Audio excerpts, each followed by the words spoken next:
Hello everyone. மலேசியாவில் மட்டும் good bad ugly எவ்வளவு வசூல் செய்திருக்கு வாங்க பார்க்கலாம். அஜித் த்ரிஷா இணைந்து நடிக்க இந்த ஆண்டு விடாமுயற்சி மற்றும் குட் பேட் அக்லி என 2 திரைப்படங்கள் வெளிவந்துச்சு. இதில் வசூலில் சக்கப்போடு போட்டுக் கொண்டிருக்கும் திரைப்படம் தான் குட் பேட் அக்லி. அஜித்தின் தீரா ரசிகரும் பிரபல இயக்குனரும் ஆதித்ய ரவிச்சந்திரன் இப்படத்தை இயக்கியிருக்காங்க. சுனில் அர்ஜுன்தாஸ், பிரசன்னா, பிரியா வாரியர் என பல நட்சத்திரங்கள் இந்த படத்தில் நடிச்சிருக்காங்க. அதே போல் மலேசியாவை புகழ்பெற்ற தமிழ் பாடகர் டார்கி இப்படத்தில் நடித்தது மட்டுமின்றி புலி புலி என்கின்ற பாடலையும் பாடியிருக்காங்க.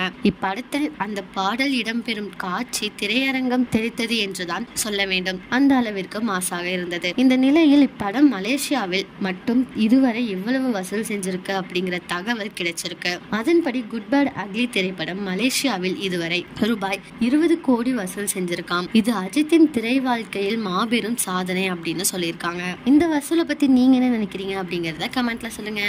இதே மாதிரி லேட்டஸ்ட் சினிமா நியூஸ் அப்டேட்க்கு இந்த சேனலை சப்ஸ்கிரைப் பண்ணிக்கோங்க.